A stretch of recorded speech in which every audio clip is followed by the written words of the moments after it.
Hey guys, Raven Knight here. To start the story sharing video, I want to do something a little bit different. I want to do something kind of creative. So I'm going to play some music for you guys, and I'm going to be narrating a little over the music. I want y'all to listen closely and try to picture in your mind what I'm telling you, okay? Let's do this. So as the song plays, picture for yourself a man stepping out of a large door with two guards on either side of him. This man is bloody and bruised, looks like a prisoner, and the guards march him down a street. Surrounding this man on either side are civilians, people looking, jeering, snarling, afraid of him, throwing things at him, but he doesn't look at them. He keeps marching, head held high as he sees a castle before him.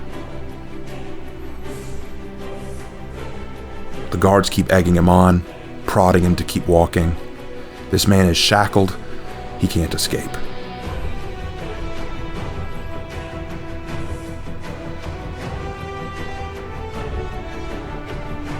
You can feel the weight of each step as he leans into each movement. He wants to collapse. He wants to fall over, but he keeps going. When they reach the castle walls, the doors open to reveal a magnificent throne room. Inside are nobles and men of all types, looking at him and shouting and jeering. He ignores them, walking onward, his feet heavy, breathing heavy. He climbs a set of stairs to behold the throne of a queen, and this queen is more beautiful than anything he's ever imagined. She sits there wearing robes of white, a mighty crown, and a sword in her hand. She gazes at him a moment. He gazes at her. The guards stop him, kick out his shins, and then force him to his knees. He still raises his head to look at her as she stands from her throne. And she walks towards him. Her sword is raised. His execution is imminent. He bows his head knowing that his time has come. The queen admires him for a moment, then raises her sword.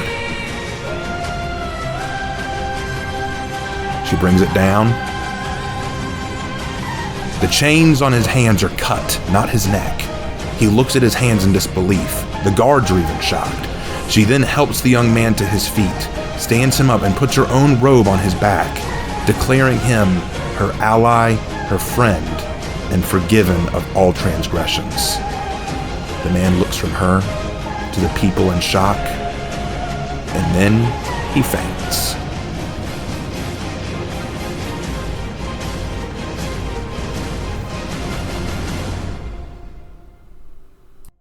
So what I just told you was essentially my visual style of telling stories.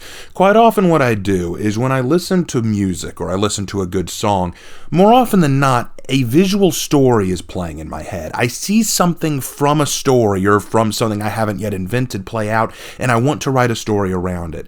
And what you just saw was my mental creation for a scene in one of the first stories I ever wrote, Submerged. Submerged, I think, is the first long-running story I finished other than Death's Diary. And it's also one that I have a great amount of love for, but I also am thinking about going back and rewriting because I want to fix some of the problems in it. Submerged is a science fiction / romance / allegorical story. I created it a long time ago, and the story behind how I came up with it is actually kind of interesting. I was walking the beach one day. I was on a vacation with my family, and I looked out at the water. And to give you an idea of how odd my mind is and where my mind tends to go, I was looking out at the water, and I thought to myself, you know, we tell stories about alien abductions all the time, but what about ocean abductions? What if people lived beneath the ocean and abducted people?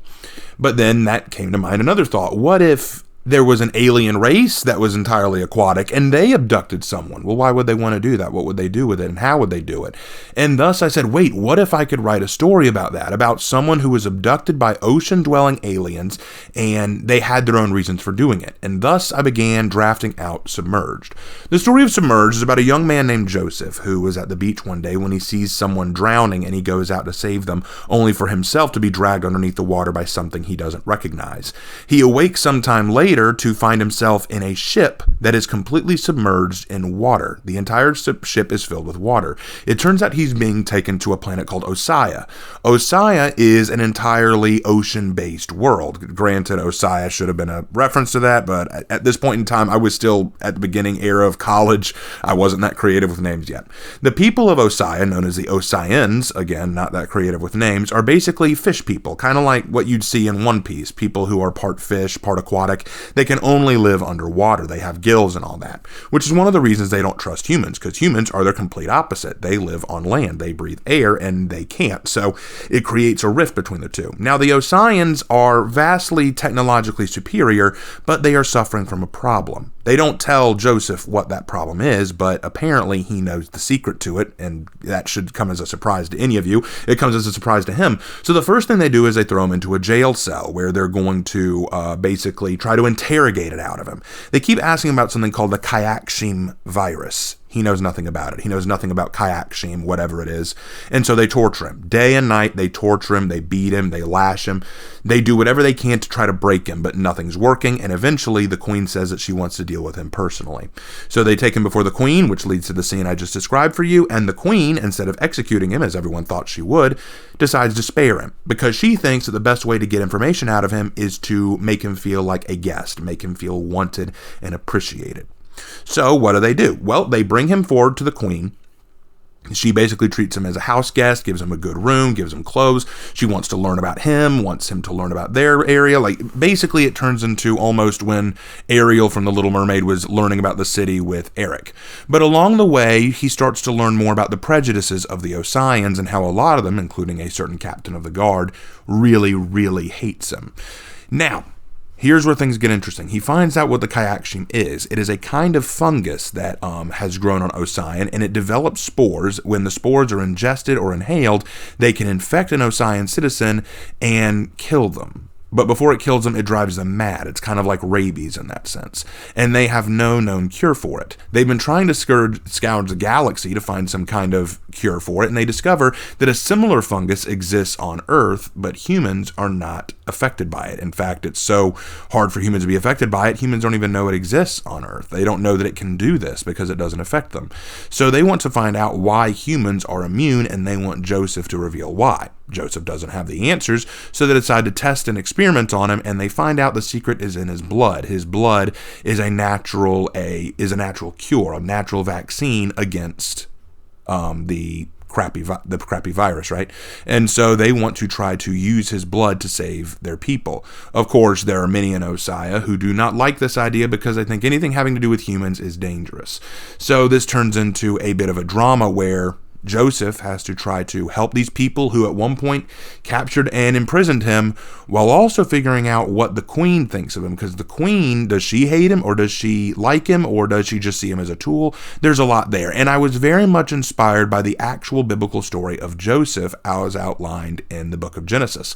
And I thought that it would be a very cool story to create. Now, like I said, I wrote this when I was younger. I wrote this when I was just starting college. It was a long-running story that I wrote, and I enjoyed writing it, but I do see it as having a lot of problems and a lot of flaws. My dialogue was not as great then. I was a little too obvious in my writing, and there are a lot of plot holes. I'm thinking about going back and fixing it. I might even change it that instead of Joseph just being a random young man who was abducted, maybe he's a knight of the Middle Ages. Wouldn't that be fascinating? A knight being abducted by aliens. I also want to explore a little bit more about what it's like underwater and how the Osayans adjust to that. Different ways in which our boy Joseph may have to adjust to that, because the way that they fix it is they give him this collar that acts as an artificial breather for him. As long as he wears this collar, he can breathe, but if the collar's damaged or removed, he can't breathe. So, I mean, he's limited as well. There's a lot that I really liked about the story and wanted to explore, and the reason I haven't talked about it until now is because I didn't really have any images for this story. I didn't have any fan art or stuff drawn for it, but then thank Hannah for coming along and actually drawing a really cool picture of the Osayan Queen, Sonera, and And this is her. Isn't she gorgeous? It looks so beautiful. Really appreciate Hannah for drawing this. She did such a great job. Now, to be fair, Hannah and I had to work together to come up with a good outline design for what we wanted the Oceans to look like. And we used an AI art generator to kind of give us some ideas. We tried to play with different ideas, different aspects behind the fins, the eyes, the skin, and you can see some of the concepts that we created going across the screen, and you can kind of see where Hannah and I were coming from, which really helped us out. Hannah really liked what we came up with, and she spent, I think, almost a month working on this, so bless her heart, she worked very hard on it, and I'm very appreciative. But I wanted to share this story with you guys because it was such a fun story to write when I was doing it, and I still look back on it fondly. The problem is, not a lot of people cared. It was a very early story in my career that not a lot of people were interested in reading, and even now, most people aren't that interested in it. I'm pretty sure a lot of you have already tuned out at this point in the video, so I'll start to wrap things up. But I did want to share this story with you guys. It was a very special one, a very early one in my writing career. Thought that I'd share that. Thank you guys so much for watching, and as always, I will see you in my next video. Take care.